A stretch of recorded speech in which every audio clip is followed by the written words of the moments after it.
Nagsimula ang pelikula sa isang lalaking security guard na nagtatrabaho sa isang bangko sa London.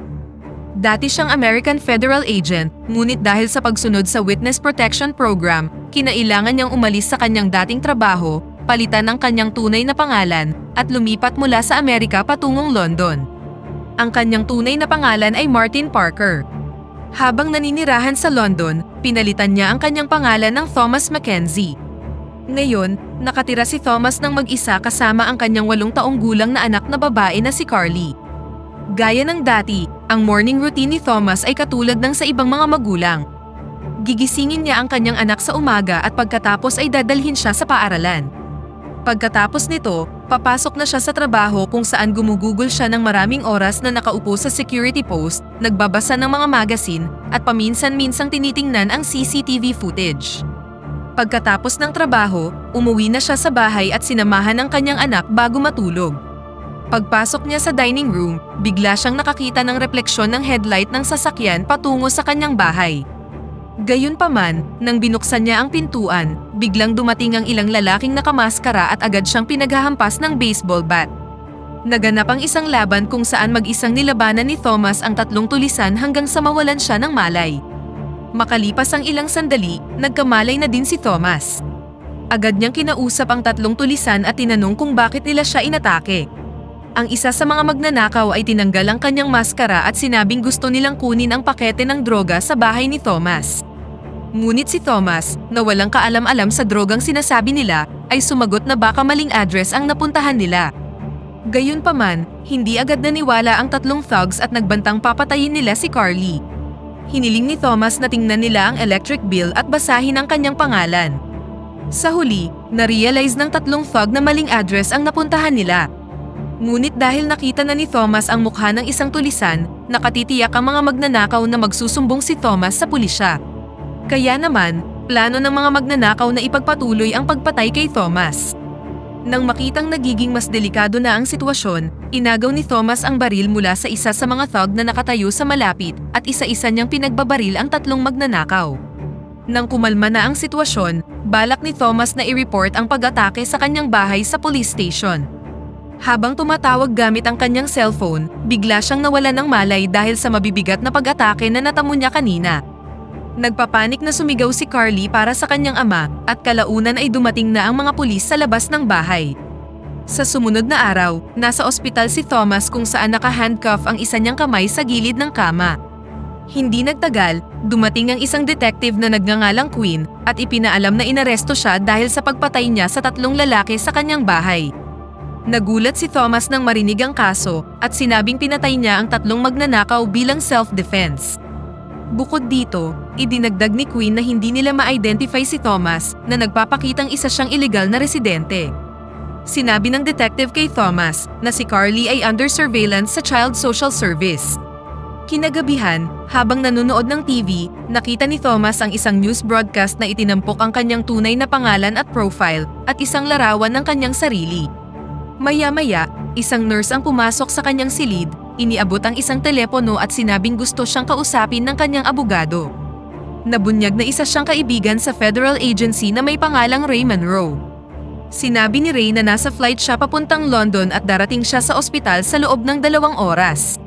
Ipinaalam ni Ray na mapipilitan siyang ibunyag ang tunay na identity ni Thomas sa London Police upang makalaya siya. Nanghiram si Thomas ng ballpen at papel para isulat ang numero ng cellphone ni Ray. Pagkatapos, sinadya niyang bitawan ang ballpen para makuha ang isang clip sa hawak niyang paperclip. Nang nakalabas na ang nurse at police guard sa kanyang kwarto, agad niyang binuksan ang handcuff gamit ang clip kanina. Pagkatapos, inatake niya ang isang gwardiya na nakatayo sa harap ng kanyang silid at madali rin niyang napatumba ang 2 pang pulis na nakabantay sa hallway ng ospital. Sa ibang lugar, makikita ang isang meeting sa pagitan ng 2 high-class mafia mula sa Amerika, kasama ang isang illegal arms dealer na nagngangalang Cooper. Mukhang galit na galit ang 2 mobster at hiniling na ibalik ang kanilang pera dahil hindi maganda ang kalidad ng mga armas na nabili nila mula kay Cooper. Nang walang masyadong sinasabi, sinubukan ni Cooper ang armas sa pamamagitan ng pagtutok ng baril sa 2 lalaki. Nabunyag na nasa maganda pang kondisyon ang baril at napatay ang 2 mobster. Matapos patayin ang 2 lalaki, pumasok sa silid ang babaeng assistant ni Cooper at ipinakita ang balita tungkol kay Thomas sa isang cellphone. Ipinaalam sa kanya ng assistant na nasa London ngayon si Thomas. Nabunyag na si Cooper ay biyenan ni Thomas at balak niyang patayin ang kanyang manugang para kunin si Carly, na gagawin niyang successor ng kanyang negosyo sa hinaharap. Hindi nagtagal, tinawagan ni Cooper ang isang sikat na assassin sa mainland Europe na nagngangalang Bishop. Hiniling ni Cooper kay Bishop na patayin ang kanyang manugang at dukutin ang kanyang apo nang hindi ito sinasaktan. Nang alukin ng mataas na bayad, agad na pumayag si Bishop sa kahilingan ni Cooper at agad niyang hinanap ang kinaroroonan ni Thomas sa London. Samantala sa Child Social Service, sinamahan si Carly ng isang babaeng detective na nagngangalang Stacy. Si Stacy ay isang kapwa detective na kasama ni Detective Quinn na nag-interrogate kay Thomas sa ospital kanina. Hindi nagtagal, pumasok si Quinn sa silid at sinabihan si Stacy na kailangan na nilang umalis sa lugar at dalhin si Carly sa ibang hideout. Makalipas ang ilang sandali, dumating si Thomas sa Child Social Service at pinatay ang isang lalaking receptionist. Sa impormasyong nakuha niya sa receptionist kanina, nasa third floor ang anak ni Thomas. Habang paakyat sa third floor, nakita ni Thomas si Bishop na hinahak ang computer sa silid at nakita niya rin sa refleksyon ng salamin na pinatay ni Bishop ang isang lalaki. Nang makita ito, agad na lumabas si Thomas. Agad siyang hinabol ni Bishop palabas ng silid habang nagpapaputok ng kanyang baril at patuloy niyang hinahanap si Thomas sa bawat palapag. Habang busy siya sa paghahanap sa kinaroroonan ni Thomas, nakabalik si Thomas sa silid kung saan niya nakita si Bishop sa unang pagkakataon. Naghanap siya ng data tungkol sa kanyang anak gamit ang database sa computer. Matapos mahanap ang data ng kanyang anak, agad niyang binura ang data sa computer at sinira ang gadget ni Bishop na ginamit sa paghack ng computer. Pagkatapos nito, nagmamadali siyang lumabas ng gusali at sumakay sa isang nakaparadang taxi sa harap. Hindi nagtagal, lumabas si Bishop at nakita niyang tumakas si Thomas. Agad na hinabol ni Bishop si Thomas gamit ang kanyang sopistikadong sasakyan. Gamit ang computer sa kanyang sasakyan, nagawa niyang mahanap at nakakonekta sa taxi driver na nagdala kay Thomas. Nagpanggap siyang isang pulis at pinaalam sa driver na ang pasaherong dala niya ay isang kriminal. Inutos niya sa tsuper ng taxi na huminto sa isang gasolinahan para maaresto niya si Thomas. Sinunod naman ng walang kaalam-alam na taxi driver ang utos ni Bishop at agad na huminto sa sinasabing gasolinahan.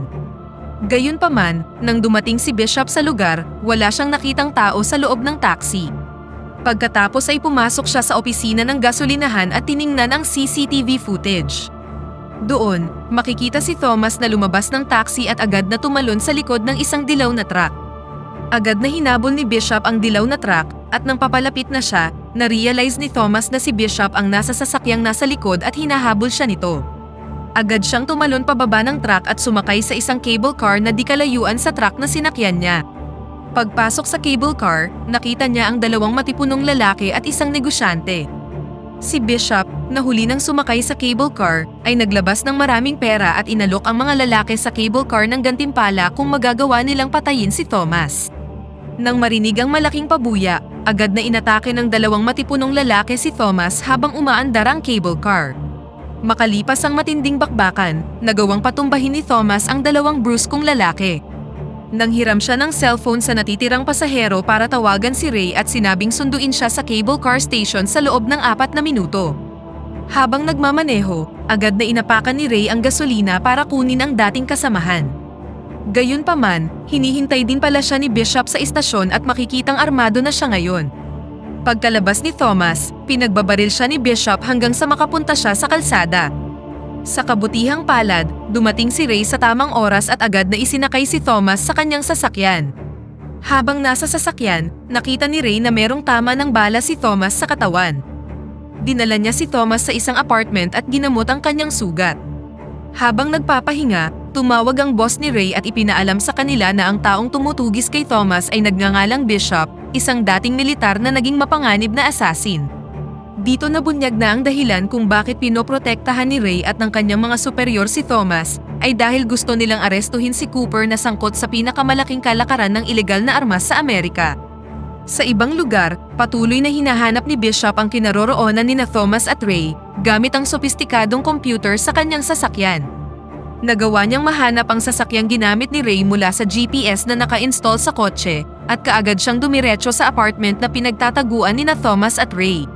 Habang papalabas sina Thomas at Ray para hanapin si Carly, hinarang sila ni Bishop sa hallway ng apartment na lumabas sa elevator at pinagbabaril sila. Nagtago sina Thomas sa likod ng mga pintuan sa pasilyo at nakabalik sa kanilang silid.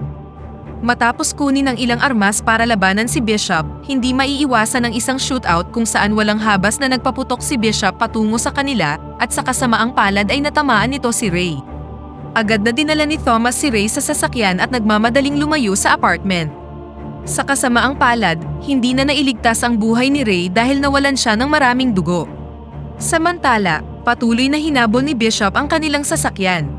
Sa huli, nakita ni Bishop ang kanilang sasakyan na nakaparada sa isang lugar. Nang lumabas siya at sinuri ito, nakita niya ang katawan ni Ray ngunit hindi niya nakita si Thomas sa loob.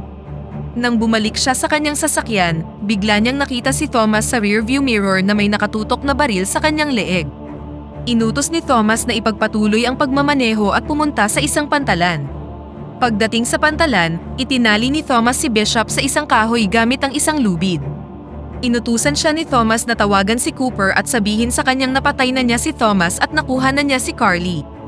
Gayunpaman, sa panahon ng negosasyon, nagawang tanggalin ni Bishop ang tali gamit ang isang maliit na kutsilyo na nakatago sa kanyang guwantes. Isa na namang laban ang naganap sa may pier at makikitang halos magkapantay lang sila ng lakas. Ngunit sa huli, itinulak ni Thomas si Bishop sa pamamagitan ng pagsipa sa kanya ng napakalakas hanggang sa nahulog siya sa may tubig. Agad niyang pinaandar ang sasakyan ng namatay na assassin para hanapin ang kinaroroonan ng kanyang anak. Sa ibang lugar, tila nahanap na ni Cooper ang pinagtataguang safe house ni Carly. Agad na pinatay ni Cooper at ng kanyang mga tauhan ang mga pulis, kabilang na ang mga detective na nagbabantay sa lugar. Habang kaharap ang apo, patuloy na hinikayat ni Cooper si Carly na sumama sa kanya. Samantala, si Thomas, na nakarating na rin sa hideout ni Carly, ay nakita ang maraming tauhan ni Cooper na nakabantay sa labas ng bahay. Gamit ang kanyang galing, isa-isang pinatay ni Thomas ang mga tauhan hanggang sa wala nang natira sa kanila. Nang makapasok siya sa safe house ng kanyang anak, dinampot niya ang isang kutsilyong nakalatag sa may kusina. Nagpatuloy siya sa paglalakad hanggang sa nakapunta siya sa isang kwarto, kung saan niya nakita si Carly na kasama si Cooper at ang kanyang assistant. Habang nakatutok ang baril, inutos ni Thomas na pakawalan nila si Carly. Nang makita ito, ang assistant ni Cooper ay mabilis na tinutukan ng baril si Thomas. Kaagad na tumayo si Cooper at inutos kay Thomas na ihagis ang kanyang baril sa harap ng kanyang anak. Nang makitang takot na takot ang kanyang anak, ihinagas na ni Thomas ang kanyang hawak na baril sa sahig. Pagkatapos nito, si Cooper at ang kanyang babaeng assistant ay pareho na siyang tinutukan ng baril. Ihinagas ni Thomas ang kutsilyong kinuha niya sa kusina, tumalon para kunin ang kanyang baril at binaril ang assistant ni Cooper. Nabunyag na ang kutsilyong ihinagas ni Thomas ay tumama sa tiyan ni Cooper na siyang ikinamatay ng mobster. Sa huli, tumakbo si Carly sa kanyang ama, niyakap si Thomas ng mahigpit at dito na nagtatapos ang pelikula. Pakipindot naman ang like button kung nagustuhan mo ang pelikula at kung hindi naman, pindutin mo ng 2 beses ang dislike button para lang makasiguro.